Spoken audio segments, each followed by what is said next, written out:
ભાગવતજી એ સૂર્ય છે અને આ સૂર્ય પાસે જે જીવાત્મા કેવલ બેસે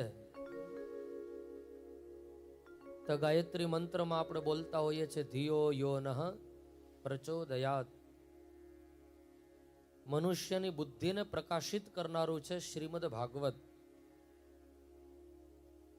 એવો દિવ્ય પ્રકાશ પાથરે વ્યક્તિના જીવનમાં માનવ માનવતાને ઓળખતો થાય, માનવ માનવને ઓળખતો થાય, લાગણીઓ હારે કોઈ ખિલવાડ ન થાય, મનુષ્ય મનુષ્ય હારે કોઈ ખિલવાડ ન કરે, એના સાથે લાગણીનો વ્યવહાર, પ્રેમનો વ્યવહાર, આ પ્રકાશ છે બધો.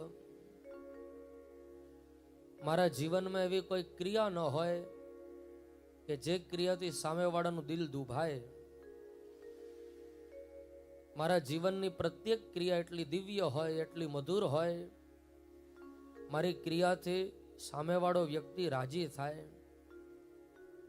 હું પૂજાપાઠ નહીં કરી શકું તો ચાલશે, હું ભગવાનની માળા નહીં જપી શકું તો ચાલશે, પણ મારા જીવનની પ્રત્યેક ક્રિયા એ માનવતાની સુગંધથી ભરેલી હોય. માનવતાની સુગંધ છે ને હસતી ન રહે. સારું પરફ્યુમ કોઈ વ્યક્તિએ છાંટ્યું હોય પોતાના કપડામાં તો એ પરફ્યુમની સુગંધ કેવલ એક બે ઘર સુધી પહોંચતી હોય છે.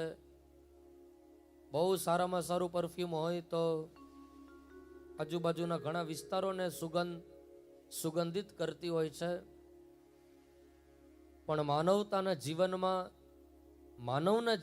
માનવતાની સુગંધ હોય, વ્યક્તિના જીવનમાં એમના મધુર વ્યક્તિત્વની સુગંધ હોય, ત્યારે સુગંધ કેવલ બે ચાર ઘર સુધી સીમિત ન રહે. એ માનવતાની સુગંધ માધવના દ્વાર સુધી પહોંચતી હોય છે.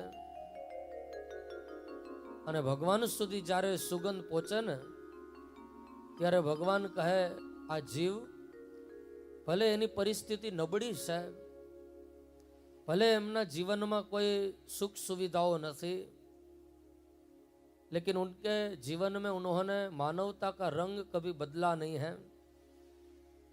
मानवताना जे विचारो छे, मानवताने प्रगट करनारी जे वृत्तिओ छे, ए सद्वृत्तिने आ व्यक्तिए क्यारेय छोड़ी नथी अने छोड़वी पण न जोईए.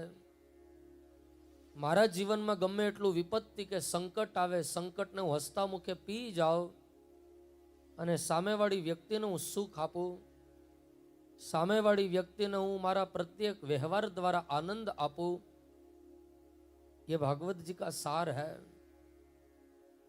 કૃષ્ણના જીવનમાં આપણે ચર્ચા કરી છે, અનેક વિપત્તિઓ આવી છતાં વિપત્તિઓમાં પરમાત્માએ પોતાનું મન વિચલિત નથી કર્યું. हम तो मानव है. આપણા જીવનમાં પણ ઘણા બધા ઉતાર ચડાવો આવે, પણ ઠાકોરજીને કહેજો કે ગમે એટલું સુખ હોય ને મારા લાઈફમાં,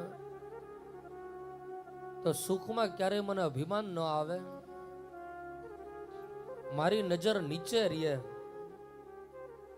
સમાજના નાનામાં નાના વ્યક્તિ સુધી મારી નજર પહોંચે. કોઈ સમાજમાં દિન દુખી હોય, એ સમાજની સેવા મારાથી જેટલી બને એટલી હું કરીશ. કોઈને આર્થિક વ્યવસ્થાની આવશ્યકતા છે, એ રીતે હું એને મદદરૂપ બનું. મારા પાસે કઈ ધંધાકીય દ્રષ્ટિએ સામેવાળા વ્યક્તિને હું મદદરૂપ બની શકતો હોઉં તો એ રીતે હું बनूं. लेकिन मेरे जीवन की प्रत्येक क्रिया ऐसी मधुर हो. भागवत जी बतावे